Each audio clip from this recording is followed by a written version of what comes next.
ऋतु गुप्ता ने लिखा है, नमन प्रभु। प्रभु, हम तो आपको अपनी समस्या 2 लाइनों में लिखते हैं, लेकिन आप उसकी गहराई तक पहुंच जाते हैं। कैसे समझ जाते हैं प्रभु आप हमारी समस्या? कहीं न कहीं कभी जो समस्याग्रस्त रहा होता है वो समस्या को जानता है। जिसको कहते हैं ना, चोर चोर मौसेरे भाई, यानी कि एक चोर दूसरे चोर की भाषा जानता है।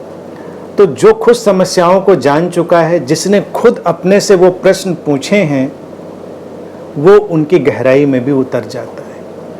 अगर हमने वो प्रश्न अपने आप से नहीं पूछे हैं तो हम उनकी गहराई में भी कैसे जाएंगे?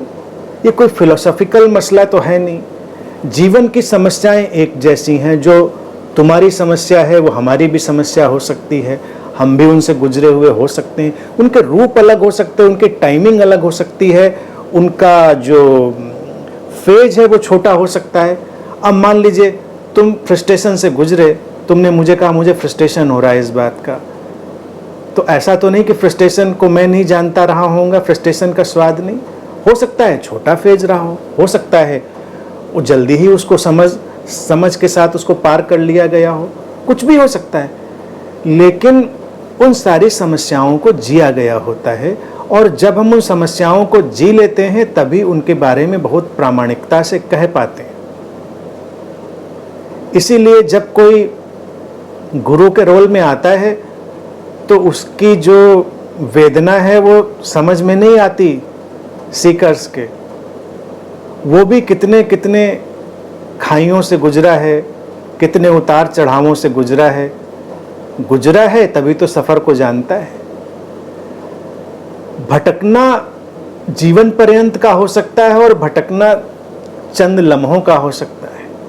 लेकिन चंद लम्हों की भटकाव भी अगर किसी ने जाना है तो उसने भटकाव को जाना है तो उसके बारे में कहा जा सकता है। बस इतना ही राज है।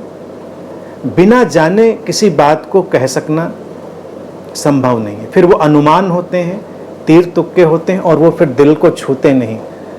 जब वही दर्द जो तुमने महसूस किया है वही मैंने भी महसूस किया है, तो उस दर्द की गहराई में उतरा जा सकता है। समझ रहे? अब ये बात हर बात पे लगाते मत चले जाइएगा। मतलब ये एक जो मैंने जुमला बोल दिया है ना, ये बड़ा दुष्चक्र वाला है।